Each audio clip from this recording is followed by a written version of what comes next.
Hello everyone. Today we're talking about the HL15 and we're talking about the cable choices you have in the HL15.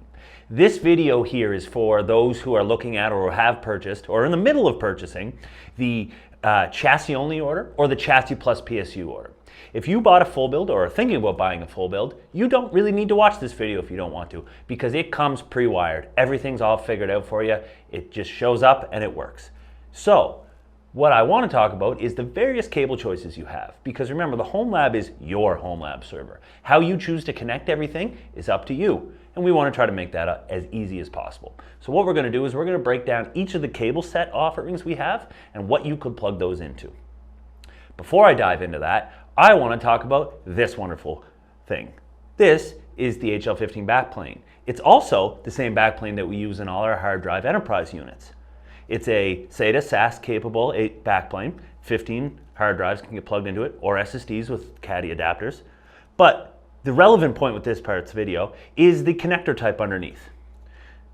These have 4 SFF 8643, or in human language, mini SAS HD connectors.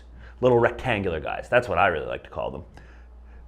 Whatever cable you end up choosing, it'll always have to plug into this side. So there'll always be a mini SAS HD side. The other side of the cable, that's where the fun is. That's what you get to choose what it plugs into, whether it's a motherboard, whether it's your HBA card, or any combination in between.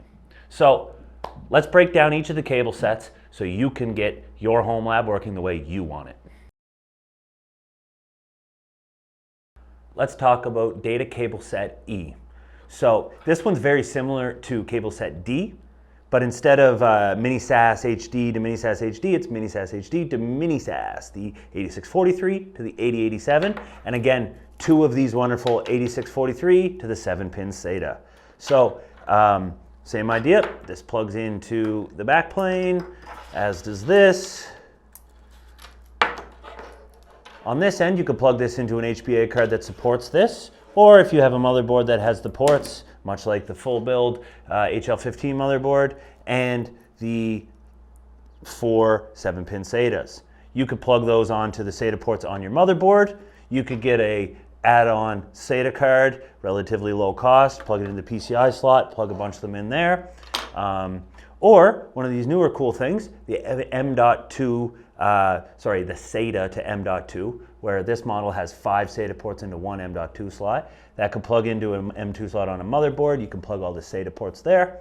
Or you can get a PCIe M.2 riser card, plug a couple of these in, plug all these into there, and then you get essentially a nice poor man's HBA. Very, very cost-effective way to plug a bunch of hard drives into a system. So that is cable set E.